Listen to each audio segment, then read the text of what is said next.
Olá, pessoal. A gente está voltando aqui com mais um podcast Foco Total. É o podcast para pessoas com TDAH, para pessoas que têm pessoas na sua vida, na sua família, nas suas relações com TDAH e pessoas que estão aí sendo diagnosticadas também com TDAH. Não somente TDAH, mas a gente trabalha também com a neurodiversidade de um modo geral e trabalha sobre a saúde mental, trabalha sobre as questões da psicologia e da vida, na verdade, né? Então, a gente tem recebido muitos feedbacks positivos de vocês, né, de cada episódio que a gente tem feito, de como tem ajudado, de como vocês têm se encontrado nas falas das pessoas, dos convidados que a gente traz aqui. E a gente quer agradecer a vocês que têm acompanhado a gente assim de uma maneira tão importante, né? Tem gente que está toda semana ali mandando mensagem, avisando, né? E eu queria agradecer a vocês por isso, tá? Hoje a nossa convidada, mas antes de apresentar a convidada, a Kézia, né, que é muito especial, eu quero falar sobre o nosso patrocinador. O nosso programa ele é patrocinado pela Premium. A Premium é uma empresa de restaurantes empresariais. A Premium tem mais de 30 anos e tem também mais de 170 restaurantes espalhados pelos 7 estados do Brasil. A Premium é uma empresa que tem ganhado, inclusive, muitos prêmios, agora recentemente, no seu segmento.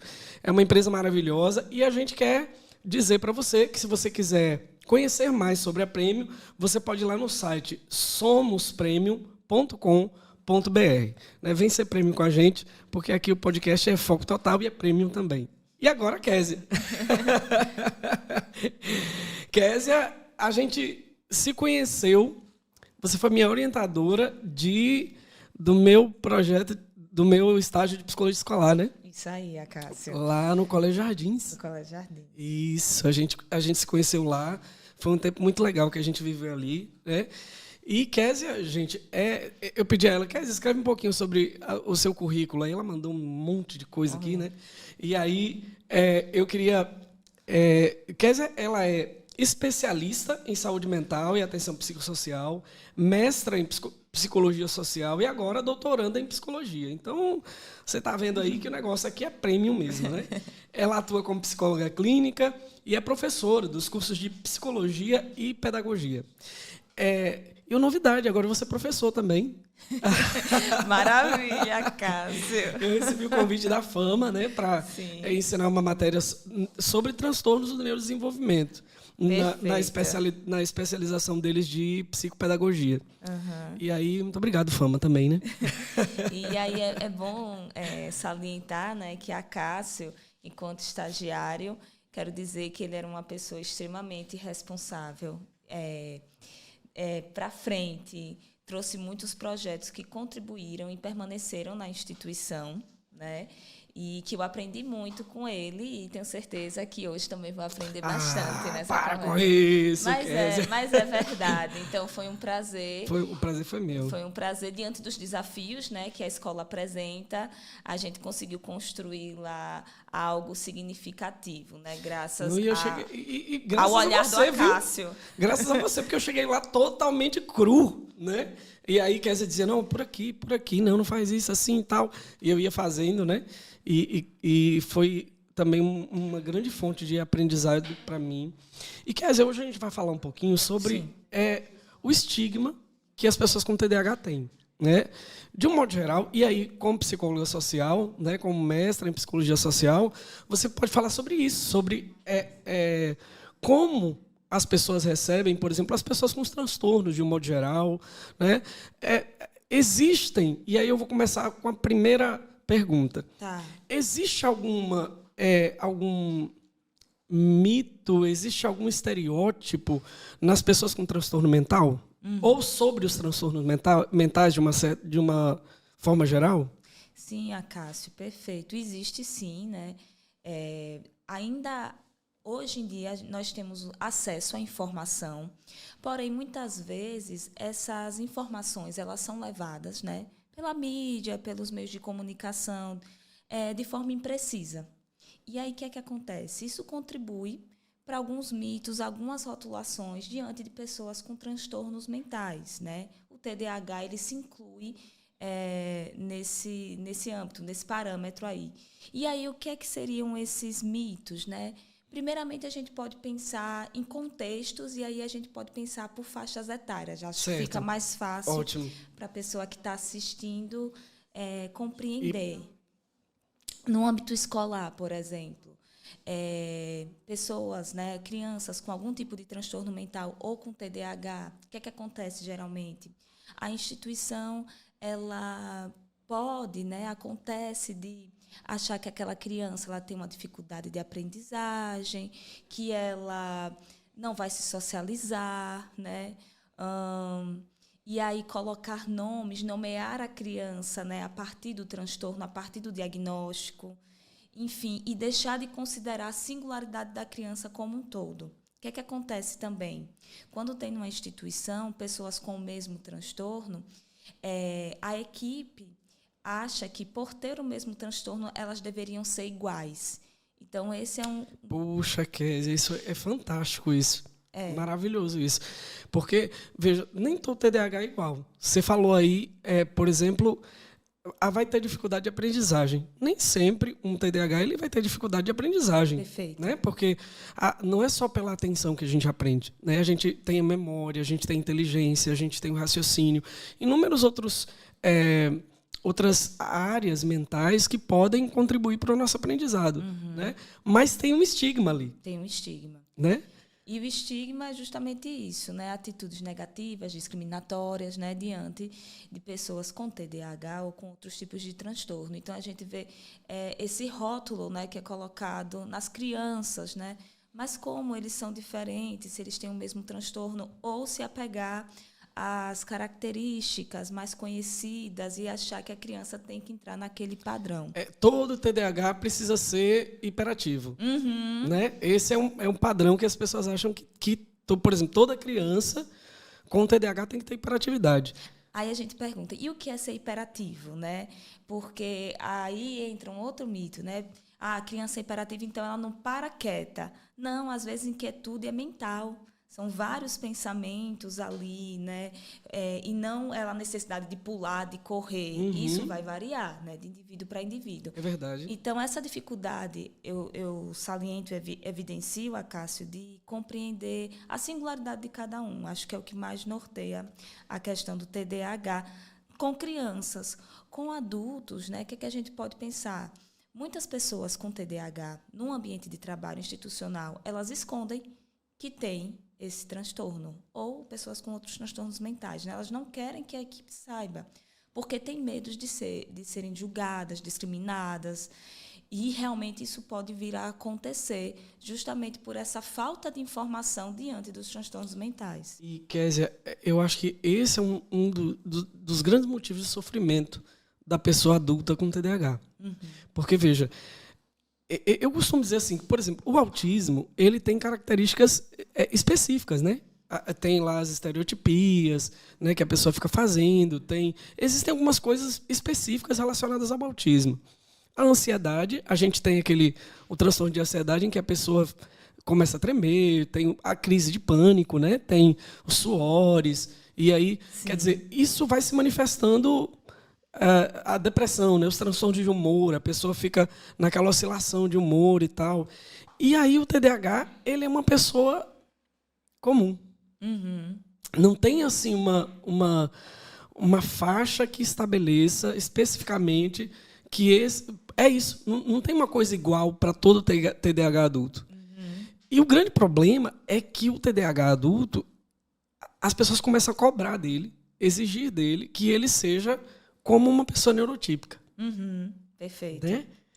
E aí isso é um grande sofrimento para a pessoa com TDAH, porque, veja, algumas coisas que o TDAH tem para cortar a pessoa no meio da fala, perder a atenção, não ouvir, não escutar, são coisas que são do cérebro, né? Não é uma coisa do comportamento, não é porque a pessoa quer que ela não presta atenção em você. Sim. Né? Na verdade, são questões relacionadas à maneira como o cérebro funciona. Só que está aqui dentro. Né? Pois é. E a gente não demonstra nenhuma característica. Não aparece na face, né? Não aparece necessariamente no trejeito. É algo mais sutil. Isso, né? Isso. Como quer dizer, que um estereótipo vai prejudicar a pessoa com TDAH? Por exemplo, você falou muito bem sobre o trabalho. sobre a escola, sobre os ambientes que a pessoa está. Ter o rótulo de TDAH na nossa sociedade hoje, como é que isso prejudica a pessoa, de certa forma? Bom, de uma maneira geral, né, quando a gente pensa nessa rotulação do TDAH, a gente pensa nesses estigmas que eu falei agora, seriam estigmas institucionais, né? Tem um autoestigma, né, da pessoa com TDAH, dela não aceitar o transtorno ou ter atitudes negativas diante do seu diagnóstico.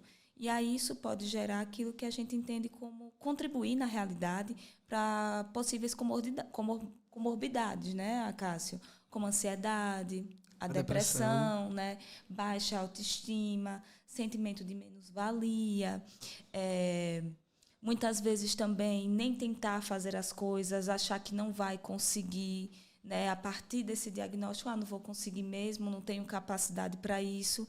Isso vai influenciar também nas interações sociais, se achar diferente, ter dificuldade de se relacionar com as pessoas, né?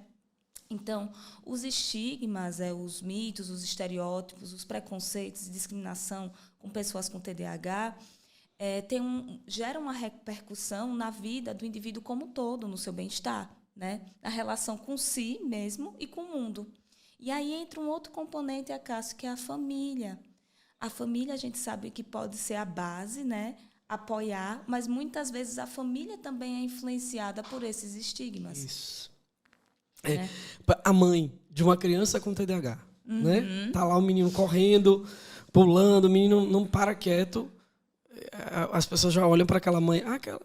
Que mãe é essa? Né? Que não põe essa criança no lugar. Exatamente. Essa é uma das questões. As pessoas acham que, no geral, se a família orientasse direito a criança, se sentasse com ela para fazer o dever... Estou falando muito da criança, né? Porque essa é um pouco da realidade. Criança, adolescente.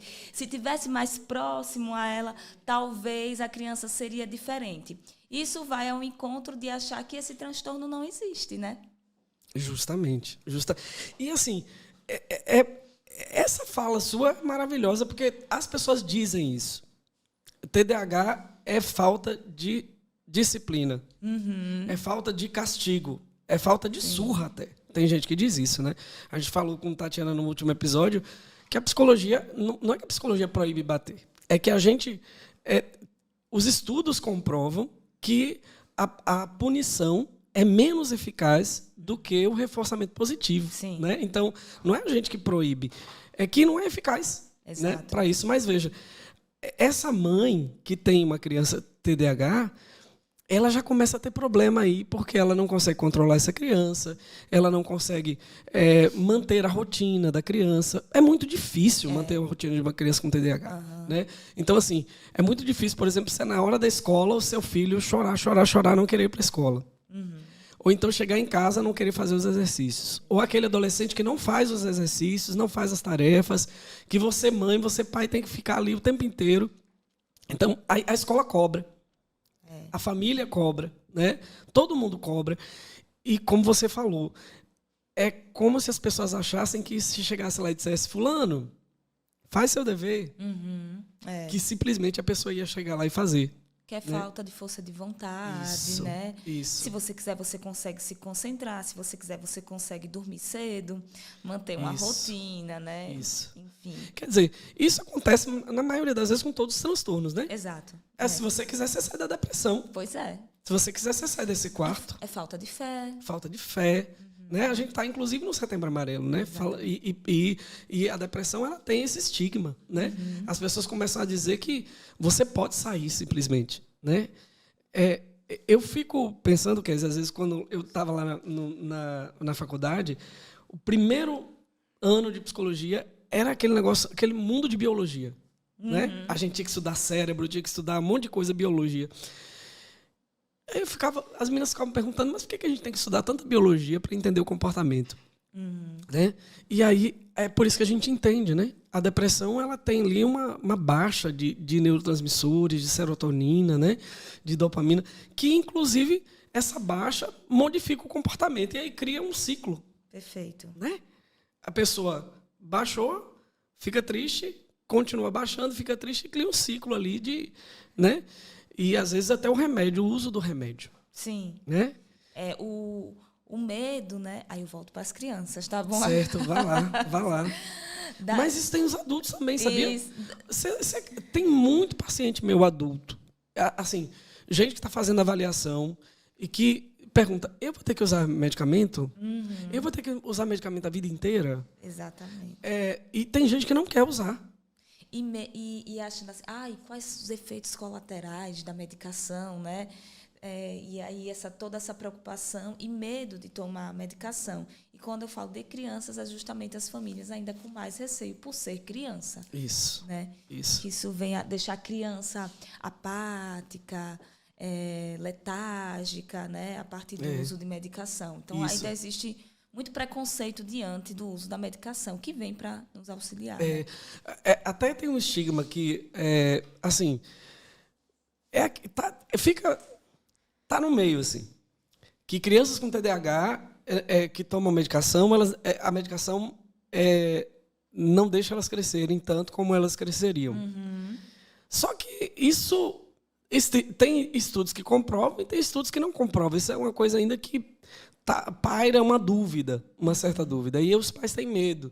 E até médicos também. E isso é o papel do médico, né? Informar, indicar, dar as orientações. Mas, às vezes, essas orientações elas estão até ligadas a esse estereótipo. Né? Sim. Como uma pessoa é TDAH no mundo. Né? Então, assim, como quer dizer, que a gente poderia... as pessoas com TDAH poderiam ajudar os outros a compreenderem o TDAH. Como é que você acha que a gente deveria se inserir aí na pauta social? Eu acredito que é dar voz, né? As pessoas com TDAH, elas falarem sobre a sua rotina, falarem como elas são. É a melhor forma da gente compreender o que realmente se passa com pessoas com TDAH e salientar isso, né? Ter uma diversidade de pessoas falando para que a gente compreenda melhor que esse transtorno ele pode se manifestar de diferentes formas, né? Isso vai variar de indivíduo para indivíduo. Então, mas o que é que acontece, Acácio? Eu presumo que muitas pessoas ainda têm dificuldade de se mostrar justamente por conta desses estigmas, né? De ser rotulado, de ser discriminado, né, seja no ambiente de trabalho, na escola, ou na própria família. Né? Porque, veja, quer dizer, isso é uma coisa... E aí tem um videozinho que, como a gente está fazendo gravado, eu vou tentar ver se eu coloco uma partezinha. Vou tentar. Mas tem um videozinho da Ábida, que é a Associação de TDAH do Brasil, que o cara, no meio da fala, diz assim, ninguém entende. Ninguém entende. Aí tem uma moça que diz assim, as doenças da alma... Se você não passa, você não entende. E é verdade. Sim. Meu nome é Ivan Monticelli, eu tenho 59 anos. Paty Musassi, como eu sou conhecida. Eu sou mãe de 2 crianças. Tenho 27 anos. Sou estudante. Tentando ser jornalista. Trompetista, marceneiro, artesão. Trabalho como psicólogo clínico já por volta de 31 anos. Eu acho que eu sou uma pessoa muito boba. Porque eu tenho uma tendência a sempre ver o melhor das pessoas. Eu vi um menino extremamente doce, com uma sensibilidade absurda. Engraçado, com a cabeça a mil, um menino interessantíssimo. Ele é muito agitado, ele não para quieto, ele não presta atenção. Eu não sei o que acontece com ele. Química zero, biologia zero. Me frustrava porque minha mãe não via o que eu tentava fazer. Eu pensava que eu não conseguia porque eu era um burrinho. Tinha uma hora que a minha mãe falou, bom, a gente vai ter que ir para Cabo Frio, a gente vai ter que ir para Araruama, a gente vai ter que ir para outro lugar. Porque no Rio de Janeiro, aqui no estado, você não tem mais escola. Não aceita, é um problema esse menino. Chegou uma hora que eu falei, nossa, eu desisto, eu não tenho mais o que fazer. E não tem nada pior para uma mãe do que falar, porra, desisto. Quando a gente fala das doenças invisíveis, que eu falo que são as doenças da alma, as pessoas não... Se elas não passam, nunca passaram, elas não entendem. Isso é muito triste. Como a minha mãe percebeu, o cara pula a palavra, o cara não lê a frase toda, o cara não tá prestando atenção, ele não foca. A minha mãe ela não sabia lidar direito com a parada. Isso fui estudando psicologia, até que de repente caiu nas minhas mãos, inicialmente a palavra DDA, e depois a palavra transtorno de déficit de atenção e hiperatividade. Mas eu nunca tinha ouvido falar sobre déficit de atenção, nunca. É um transtorno, na verdade, que já explica quase que já no nome, né, o que ele é. A desatenção, especialmente na criança, né, costuma ser o foco mais importante. O TDAH ele também apresenta muitos sintomas da chamada disfunção executiva. Então, capacidade de planejamento, administração do tempo, capacidade de esperar por recompensas tardias. Muitos professores não têm o conhecimento do TDAH, acham que é ligado a um excesso de diagnóstico. A primeira vez que foi descrito, né, remonta a mais de 100 anos. Na verdade, o diagnóstico existia. A medicação é que, quando houve tecnologia para ser feita, foi feita e foi utilizada para o diagnóstico, e não o inverso. Não existe a menor dúvida sobre a existência do TDAH e a Organização Mundial de Saúde já coloca como, inclusive, um quadro que merece um olhar e uma atenção especial por poder acabar gerando consequências bastante ruins para a vida do sujeito, caso ele não seja bem conduzido e tratado. Agora, o papo com o amigo, o papo com a mãe, o papo com o pai é importante, mas a gente tem que ir no profissional. Acho que as escolas estão precisando dos profissionais. Eu acho que os pais têm que se ligar nisso e por aí vai. Vamos falar sério do assunto, caramba.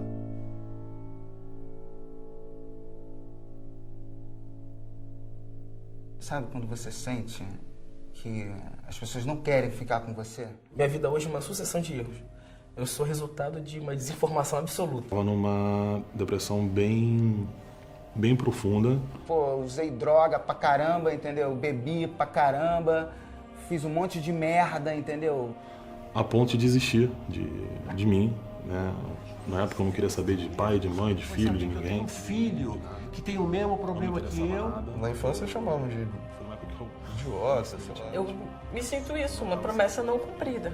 Eu não aproveitei a adolescência. Pra mim, não tinha luz no fim do túnel. Eu já estava com pensamentos de morte. Eu comecei a me fechar muito pro mundo.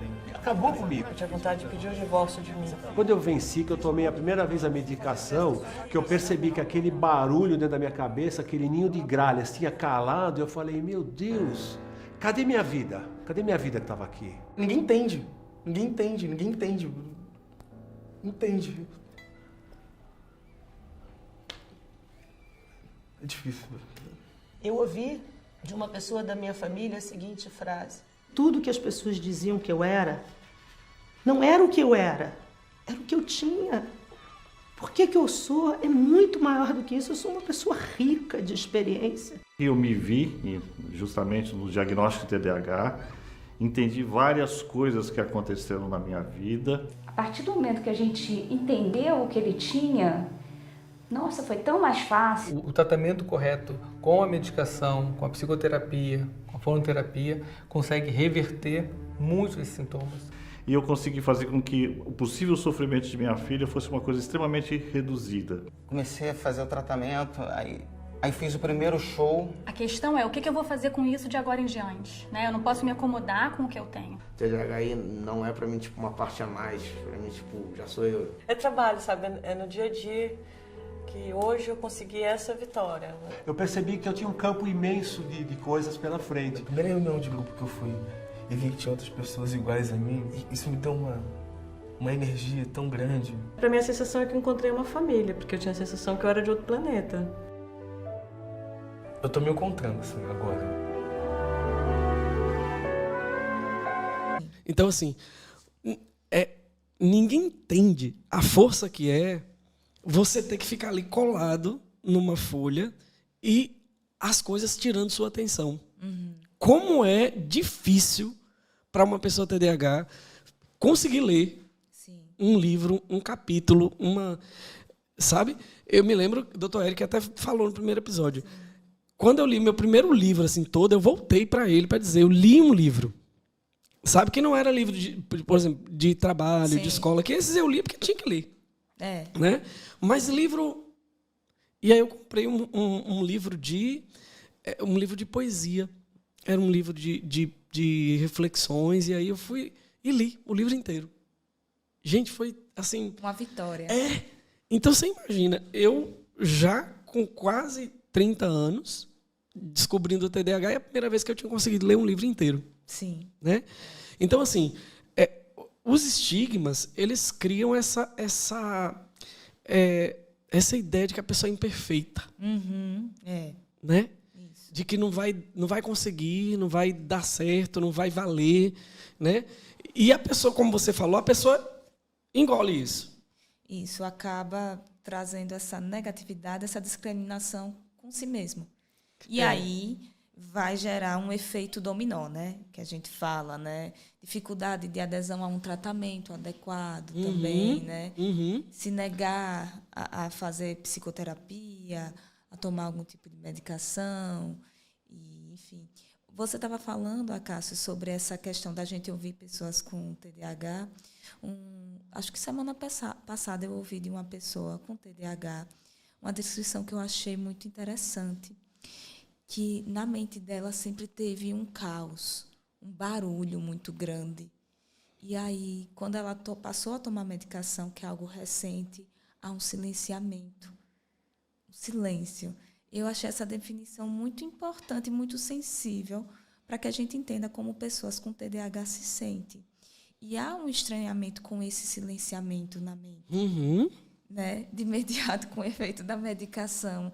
Era isso que a pessoa estava trazendo. Eu achei muito interessante. Então, esse é um exemplo de como a gente pode ouvir pessoas com TDAH, importante, para que a gente consiga se compreender melhor, né, o que elas passam. Um barulho na mente, um caos.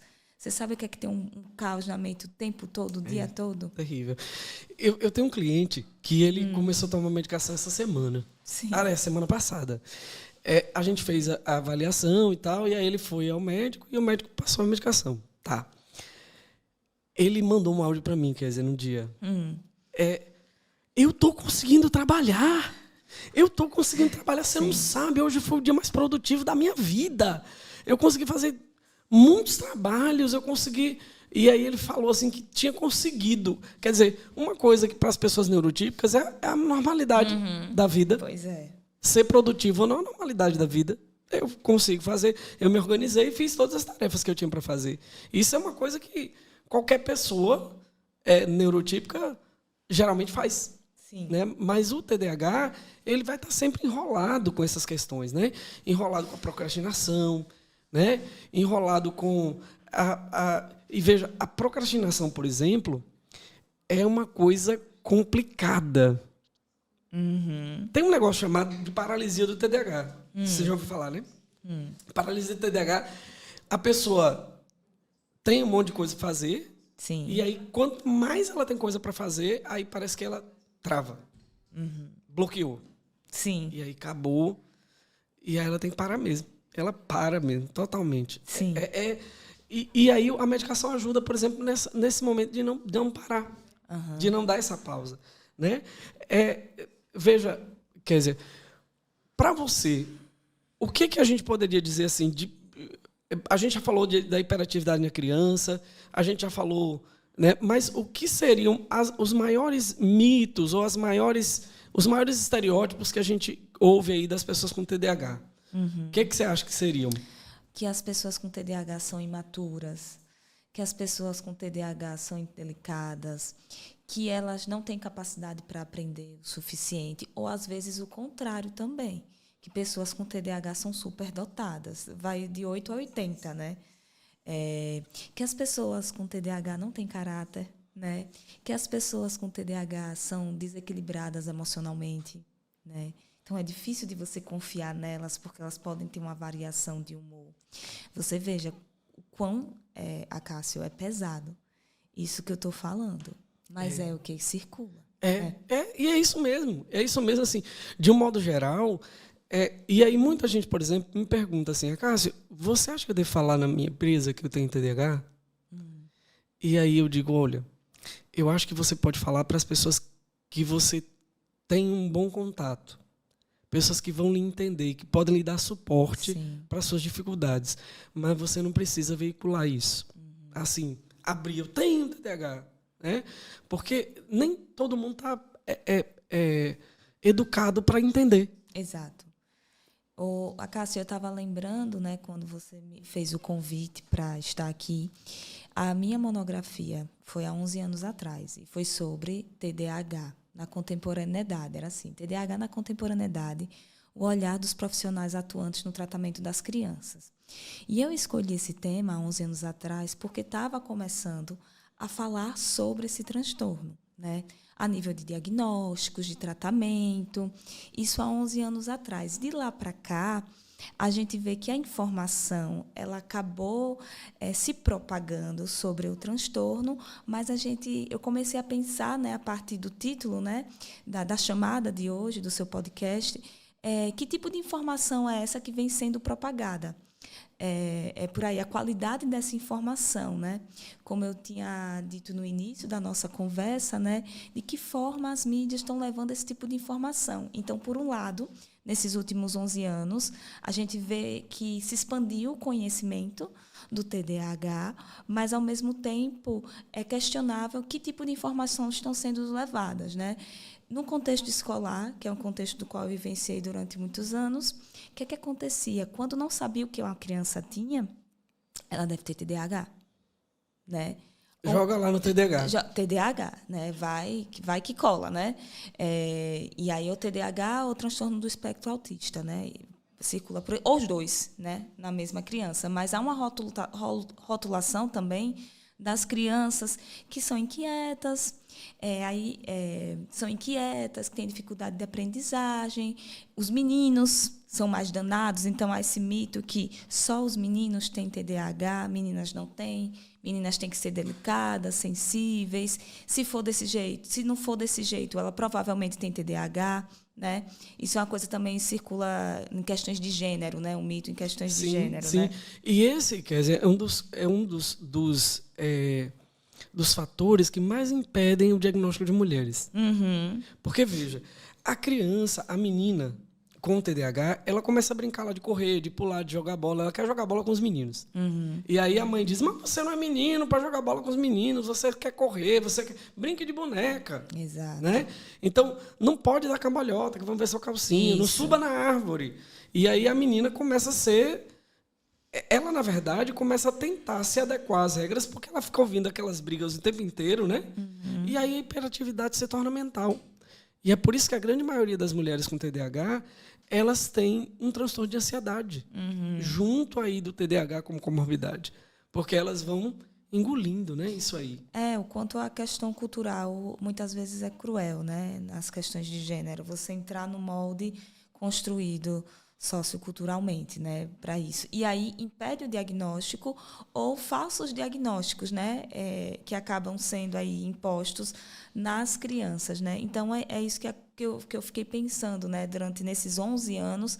Há um avanço na informação, maravilha, mas a gente tem que saber filtrar também que tipo de informação é essa. Tá chegando, né? Para não acabar rotulando crianças, adolescentes, adultos, seja lá quem for, por se apresentar de uma forma não esperada para aquela situação, diferente, né? E aí tem que ser investigado as áreas da vida da pessoa como um todo. Para conhecer isso, né? Quer dizer, você vê, por exemplo, a medicação para TDAH. Aqui no Brasil, nós não temos a tamoxetina ainda. Ela foi liberada agora em julho, ela foi liberada em 2022 para ser produzida agora em julho. Já era para estar sendo produzida, inclusive. E ela não está sendo produzida. A tamoxetina é uma medicação que não é psicoestimulante. Então, veja, ela não é nem como a Ritalina e nem como o Venvance, que são as duas únicas medicações no mercado brasileiro que a gente tem. Só Ritalina e Venvance.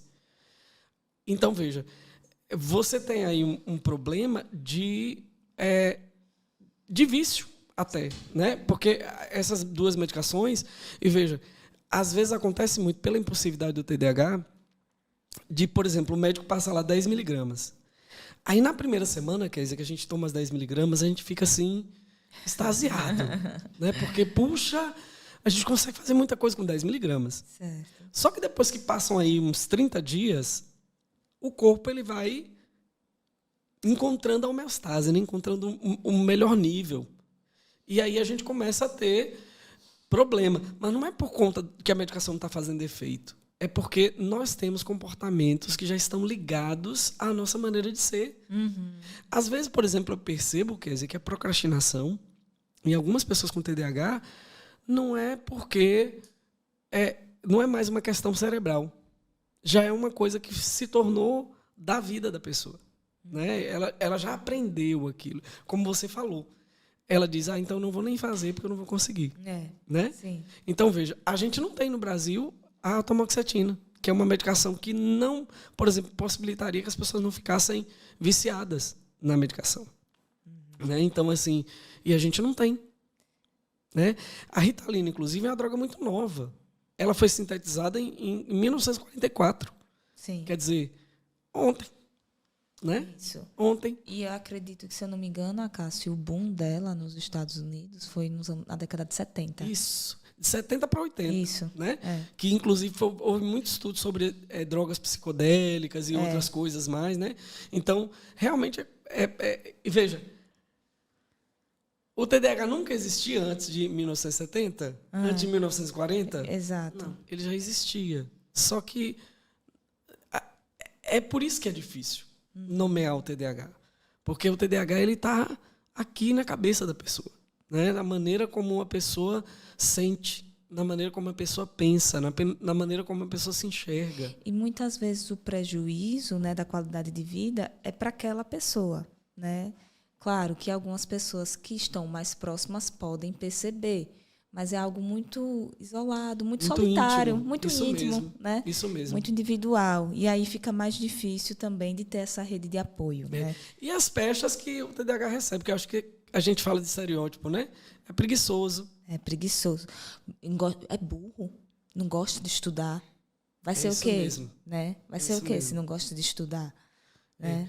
E aí você imagina, quer dizer, que as crianças que não foram diagnosticadas, os adultos que não foram diagnosticados... Os adultos de hoje em dia, né? Os adultos de hoje em dia que estão sendo diagnosticados Sim. agora, imagina o que eles ouviram na história deles. E como romper com essa crença, né, central aí que foi construída ao longo, como você falou, 30 anos de vida, né? Vamos colocar essa faixa etária, Imagina. né? Como romper com esse padrão, com esse paradigma que a pessoa construiu? Muito difícil, né? A psicoterapia está aí para contribuir, mas a gente sabe que não é algo fácil, é um processo. Né? Não é assim de um dia para o outro. Não é no dia... Pronto. Acho que esse é um ponto importante, a Cássio.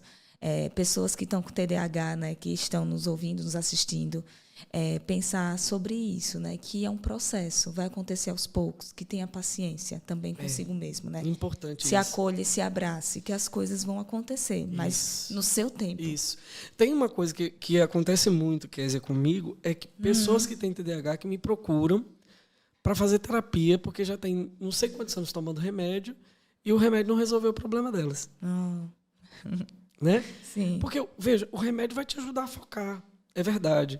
Mas o remédio não vai te ajudar, por exemplo, a tirar os hábitos que você tinha, que eram prejudiciais a você, que é isso que a psicoterapia vai fazer. Exato. E vai te ajudar, ou então dar ferramentas novas para você começar a se ambientar dentro dessa possibilidade que a medicação te dá. Né? Então, assim, terapia e medicação é extremamente necessário para que a pessoa possa vencer, né, o TDAH. E aí a gente pode entrar no mito, Cássio, da terapia também. Por quê? O mito da terapia. Bom, agora estou fazendo terapia e minha vida vai mudar. E essa mudança de vida é uma vida que você idealizou, né? Enfim, ou que a sua família idealizou. E aí chega também, a terapia não está fazendo efeito. Mas qual era a sua expectativa, né? O que é que você realmente, de fato, esperava? Né? Qual é o mito que você criou diante da terapia? Também acho que esse é um ponto importante, né? Veja, eu deixei de atender crianças com TDAH para terapia por isso. Por quê? Veja, a criança com TDAH ela vem para lá, para o consultório. Lá no consultório, a gente vai ajudando a criança desenvolvendo técnicas, fazendo ela perceber as suas dificuldades e ela mesmo ir tentando encontrar esse caminho. Só que a maior parte, a criança passa 1 hora comigo no consultório. A maior parte do tempo ela passa com quem? Com os pais e com a escola. Isso. Então a gente precisa trabalhar em parceria com os pais e com a escola. Exato. E aí eu tratei uma criança e foi essa criança que me fez não querer mais fazer terapia, porque eu via que a criança estava querendo fazer isso, estava querendo mudar, Kézia, sabe? Eu via que a criança queria ser diferente e tal, mas, por exemplo, depois de 4 sessões, eu chamei os pais para conversar. Certo. Para dar algumas dicas, algumas orientações do que eles poderiam fazer para ajudar essa criança. Não foram. E aí, mais 4 sessões. Convidei de novo os pais. Não foram. E aí... E quem levava a criança, Cássio? A avó, às vezes o carro deixava lá, ou às vezes a mãe deixava a criança na terapia, ia embora e voltava para pegar depois no horário. Né? Então, assim, como a gente não tem... por exemplo, e às vezes... Como a gente não tem um cliente e depois já outro cliente, não dava nem para segurar, sim, amarrar, né? Dizer assim, não, peraí que eu só vou entregar ele. Não, eu preciso conversar com a senhora, mas aí não adiantava. Então, eu deixei justamente por conta disso, porque os pais precisam ser proativos na terapia da criança com TDAH. Né? E aí me veio um questionamento, até que ponto eles acreditavam de fato que a criança tinha aquilo, né? Para não se implicar no tratamento, né? E às vezes, Kézia, o problema é outro. Às vezes é que eu me vejo naquela criança. Ah, sim. E aí eu quero me distanciar daquela criança. A contratransferência. Veja, eu sou pai de uma criança com TDAH. Eu tenho também TDAH. Sim. Geralmente, o TDAH tem um componente genético muito forte. Né? O pai e a mãe, ou os dois, né, são TDAHs. A herdabilidade, né? Então, veja... Às vezes aquele pai vê naquela criança ele mesmo e as dificuldades que ele enfrentou. Então ele quer terceirizar porque é difícil para ele, é doloroso para ele ver e passar pelo processo, né? Você ia falar? Não, me veio à mente assim, a gente pode pensar também, presumir aqui que a família poderia ter alguém da família com TDAH que estava com essa dificuldade aí também que você sentia a lidar com crianças também, né? O pai ou a mãe poderia também vivenciar isso e a dificuldade de lidar com isso, encarar isso de frente. Mas isso que você está mencionando, Cássio, é o que a gente espera de um profissional ético, né? O reconhecimento das suas limitações e, isso aqui não dá para mim, tá tudo bem, é perfeito isso, né? Então, não dá porque, veja, eu quero que meus clientes melhorem. Sim. Né? A gente quer isso. A gente quer ver o cliente melhorar. Mas aí quando você vê que não, né, a mãe, o pai não tem como. Não tem como. Como é que você vai ensinar organização para a criança em 1 hora numa sessão de terapia? Não tem como. Não tem como, não né? Tem como. Realmente é complicado. Psicólogo não faz milagre, né? De jeito nenhum. Não é super-herói. De jeito nenhum. Não trabalhamos sozinho também. É verdade. É verdade. Kézia, você acha que a figura do doente mental, porque a gente tem... Todo mundo tem uma figura do doente mental na cabeça. Né? Boa, Cássio. Nunca tinha parado para pensar nisso, mas Veja, sim, porque assim, todo mundo lembra do doidinho lá da rua. Sim. Essa frase que usa, né? É o doidinho. Sim. O doidinho que jogava pedra, o doidinho que não falava, o doidinho... Né? Todo mundo lembra. Né? Tem... o doido da rua. Né? Então, você acha que esse estereótipo ainda causa nas pessoas dificuldade, por exemplo, para procurar ajuda médica, ajuda psiquiátrica? Agora, Setembro Amarelo, né? Depressão. Muita gente guarda, incuba a depressão, guarda, porque não quer procurar um psiquiatra, porque não quer tomar remédio. Né? Sim. Então, você acha que essa figura que as pessoas têm na cabeça, elas impedem que as pessoas procurem tratamento? Com certeza, Cássio. Você tocou num ponto fundamental, né? Qual é a noção que a população tem hoje de doente mental, de transtornos mentais, né? Isso é um ponto importante. Ainda está, né, parte desse estereótipo dos manicômios, né? Isso mesmo. Eu acho que quando você falou de doidinho, me veio logo a imagem de uma pessoa com a camisa de força, né? Amarrada, enfim, que não produz, que é incapaz de tomar decisões, que pode agredir as pessoas, né? Que pode vir a ser violenta.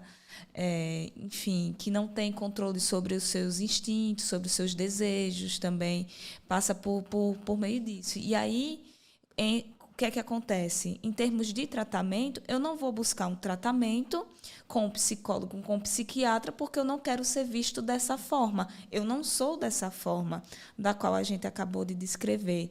E aí evita realmente procurar um tratamento adequado, seja na depressão, seja com TDAH. E a família também, um sentimento que aparecia muito, Acácio, nas famílias, quando eu indicava a psicoterapia para as crianças ou adolescentes, o sentimento dos pais era de fracassei. Uhum. Fracassei como pai, fracassei como mãe. Então, eu negava, né? Eu não prestava essa ajuda ao meu filho porque eu não quero lidar com a ideia que eu construí de fracasso. E o TDAH é um transtorno do neurodesenvolvimento, então não tem nada a ver com fracasso. Né? É algo do qual você não tinha como evitar. Simplesmente, né, acontece. E aí você pode estar intervindo. Mas é justamente essa negação. Então, essa figura que você trouxe da pessoa doida, né? E da dificuldade da família também compreender que não falhou, né? Eu acho que são pontos importantes que acabam rotulando e dificultando o tratamento. E aí também entra a figura de nós, psicólogos, né? Que só quem vai para psicólogo é doido. Ainda existe isso. Ainda existe isso. E uma coisa que eu escutei é assim, Acácio. Se for para psicanálise, é mais doido ainda.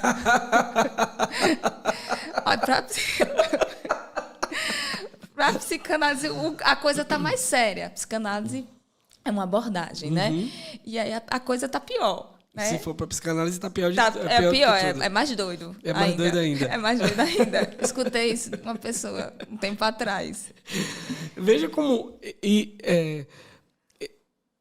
como esses... A gente mora no Nordeste. Sim. Então, veja, homem que é homem não chora.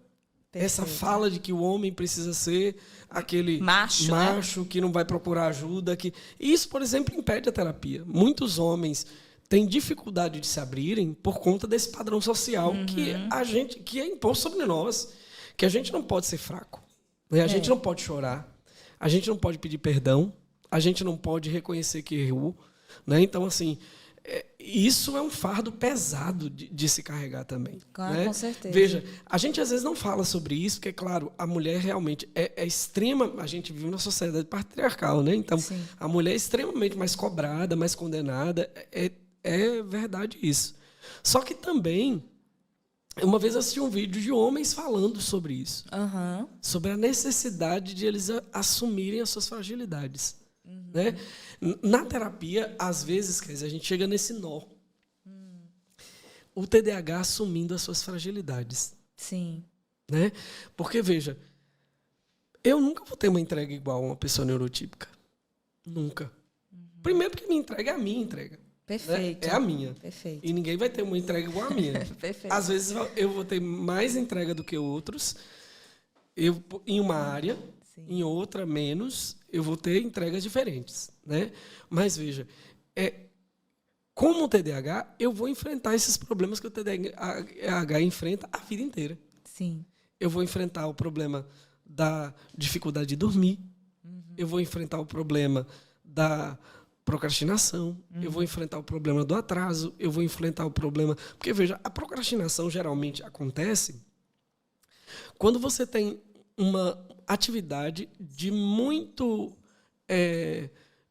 em que você vai usar o cérebro muito, sabe? Você vai sair da sua zona de conforto. Isso, né? Isso. Então, você vai ter que pôr atenção, você vai ter que fazer todo o processos mentais, né, que você tem que fazer.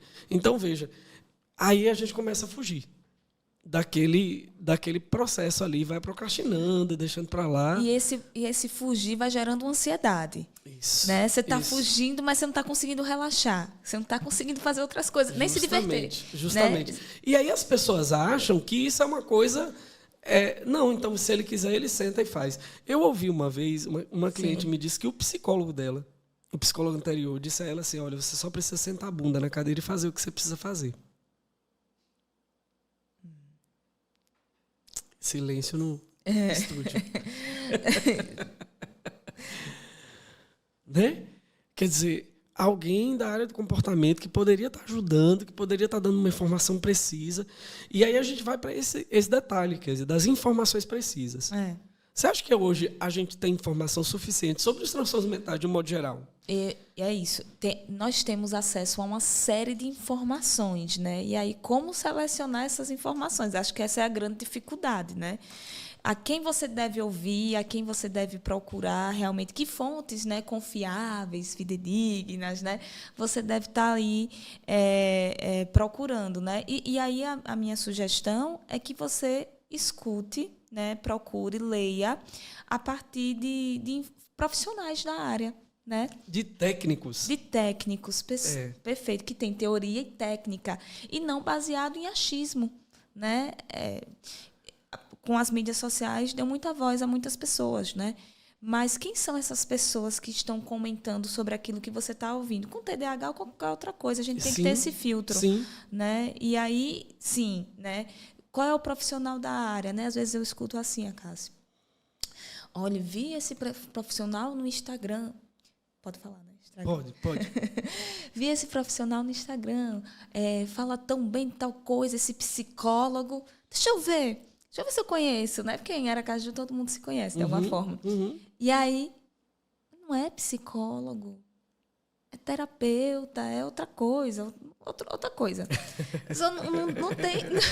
Não tem uma formação ali. Então, verifique se a pessoa tem um CRP, que é um registro no Conselho Regional de Psicologia, de né? Psiquiatria ou de psiquiatria, de medicina, né?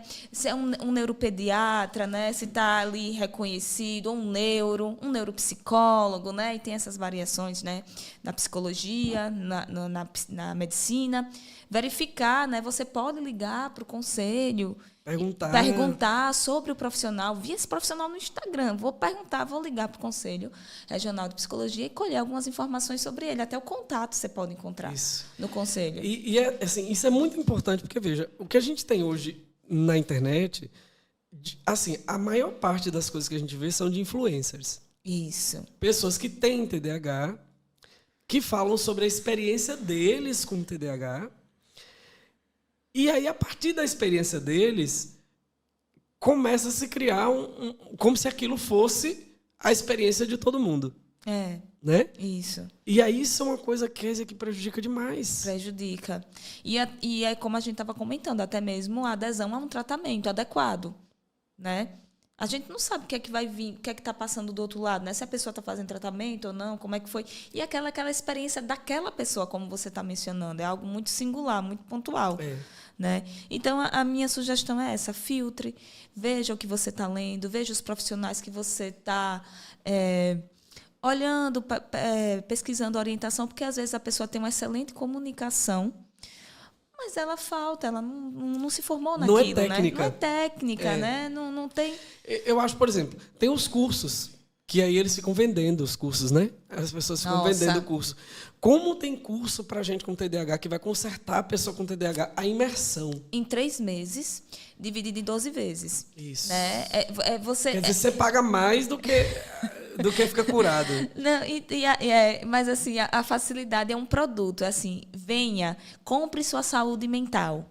Compre a sua normalidade também, porque às vezes é vendido um padrão de normalidade que, enfim, justamente, é uma construção social. E a pessoa compra esse produto, compra a sua saúde mental e não consegue entrar nesse padrão de normalidade, né, imposto. E aí, você, TDAH, que está ouvindo a gente, você tem que entender que curso pode te ajudar a aprender um pouco sobre TDAH, mas não vai te consertar.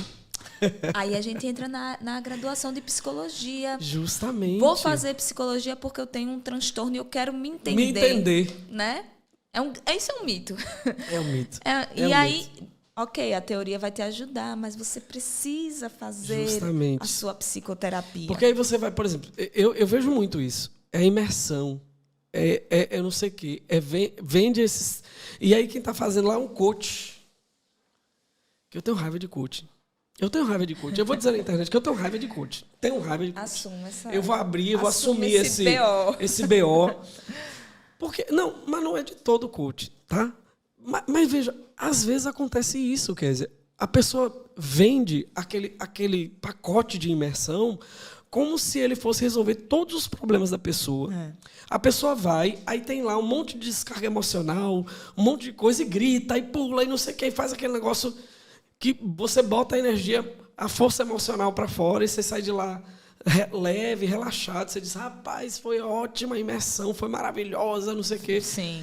Um mês depois você está com o mesmo problema. Mas aí tem uma outra questão cultural que a gente vive hoje na sociedade fast food. Né? Eu quero tudo para ontem, eu quero tudo para agora. E aí volta aquilo que a gente tinha comentado no início, né? Sobre o processo. Isso. Ter paciência para que você consiga lidar melhor com sua qualidade de vida e deixar dessa idealização, né? De um conto de fadas, vai ser tudo perfeito. Não. Você vai conseguir lidar melhor com suas questões. E você vai ser você. Perfeito. Veja, eu vou fazer um curso, aí o curso é padronizado para todo mundo. Eu faço o curso, você faz o curso, todo mundo faz o curso. Só que eu não tenho resultado naquela área específica. Uhum. Por quê? Porque aquela área específica é o meu limite. É o meu limite.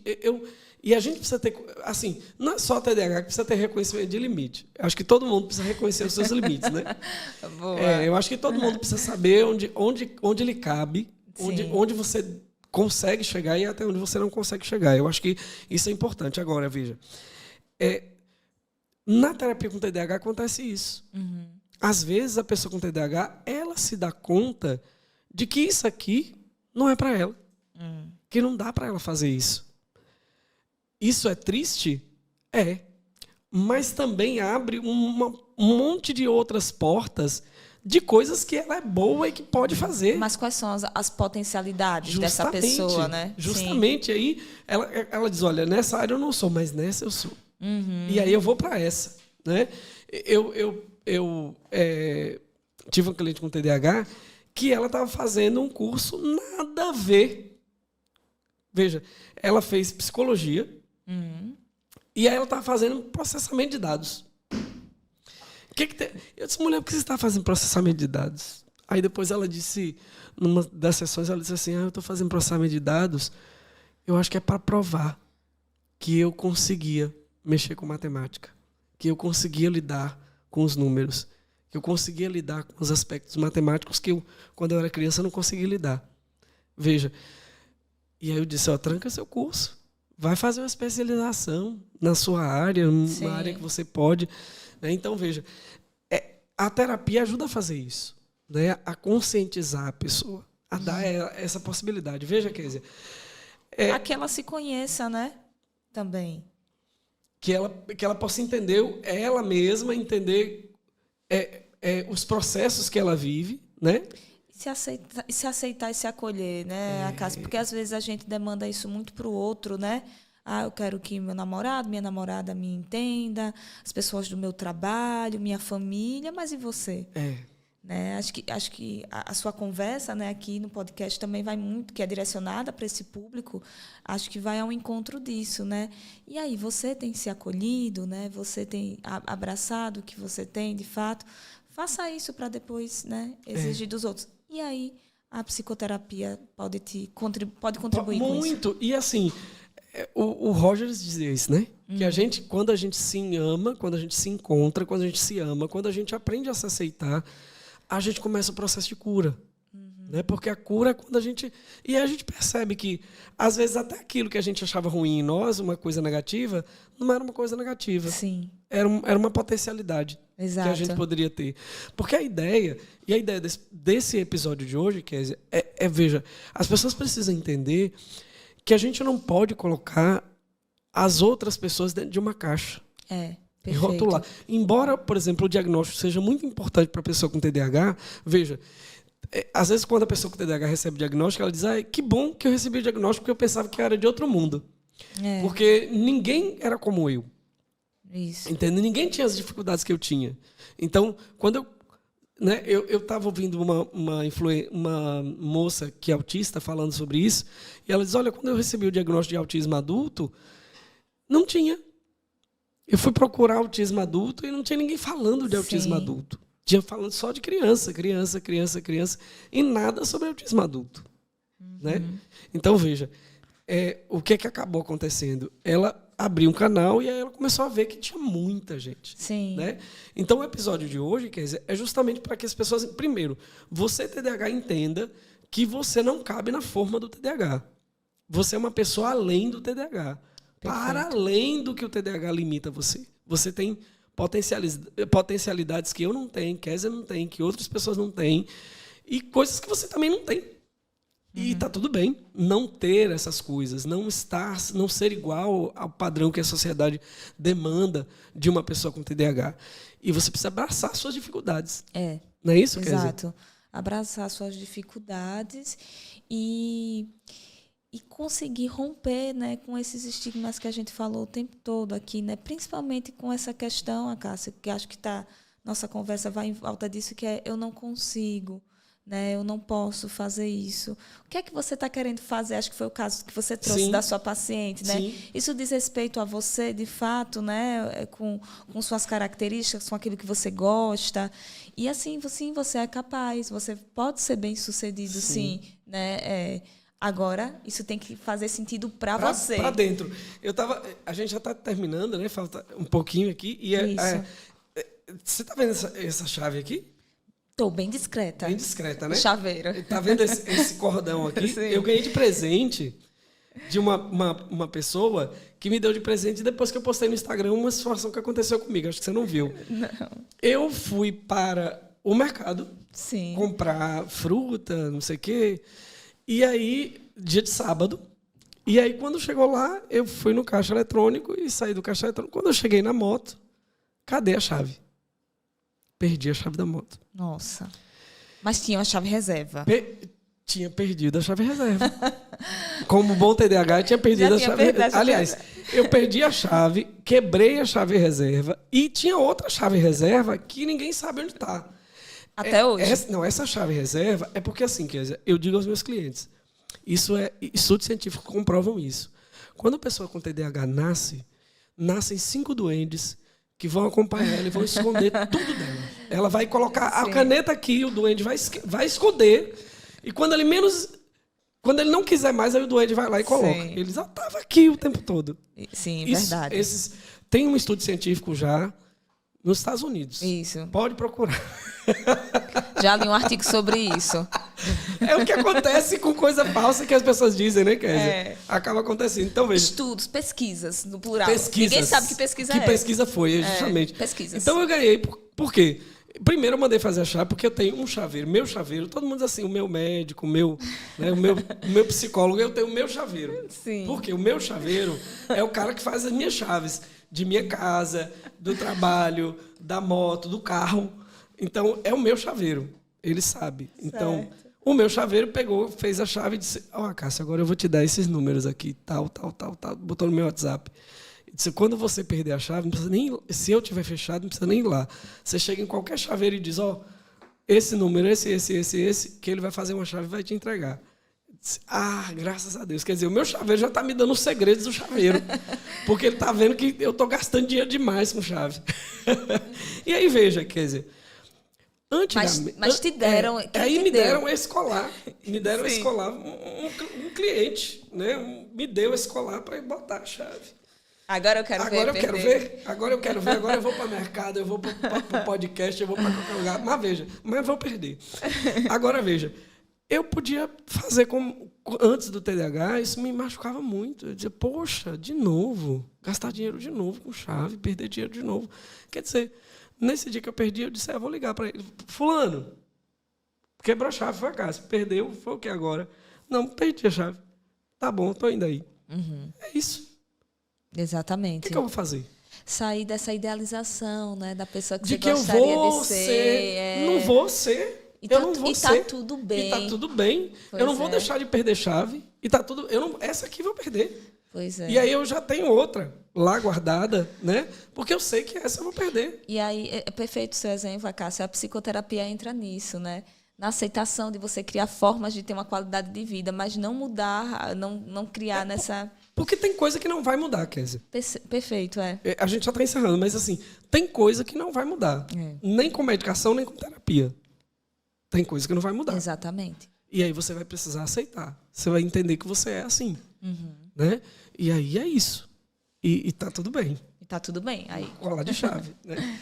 Kézia, a gente está encerrando. Certo. E eu queria te agradecer por ter vindo aqui participar com a gente, falar sobre esse tema tão importante, né? Sobre... E passou rapidinho, né? Passou voando. Viu, né? Nossa. A gente nem viu. Então, assim, falar sobre esse estigma, né? Que, de um modo geral, a sociedade, ela cria estigma para tudo, né? Cria estigma, mas eu acredito, Acácio, que com o seu podcast e com outros meios de comunicação, a gente vai aos pouquinhos levando uma informação mais precisa, correta para as pessoas que precisam, né? É verdade. Dessa informação. E quem são as pessoas que precisam? Todo mundo. Todo mundo. Todo é verdade. mundo. Kézia, então, diga aí as suas últimas palavras aí para aqui no podcast, né? Nesse podcast, nesse dia. Por favor. Você vai vir outros dias. Não, eu queria agradecer o convite, foi um prazer estar aqui com a Cássio, né? Nossas vidas se cruzaram, não foi à toa, né? Nós temos o mesmo sobrenome. É verdade, também Costa. Costa, a Cássio Costa, Kézia Costa. Foi um prazer estar aqui, né, no podcast.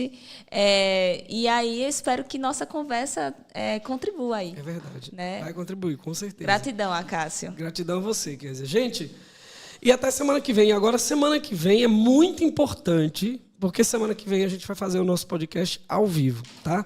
Por quê? Nós vamos falar sobre as dicas que você pode usufruir para melhorar a sua qualidade de vida. Então a gente vai precisar de vocês interagindo com a gente, participando lá no chat, participando no Instagram. E hoje eu esqueci de ligar o Instagram, TDAH, né? Normal. Então você vai participe com a gente do ao vivo, né? E mais uma vez eu quero agradecer a Prêmio e finalizar agradecendo a vocês, Prêmio, por dar essa oportunidade para que a gente possa trazer informação de qualidade para que as pessoas possam vivenciar e vencer os estereótipos que são colocados sobre elas, né? De modo geral. Obrigado, Kézia. Eu que agradeço. Até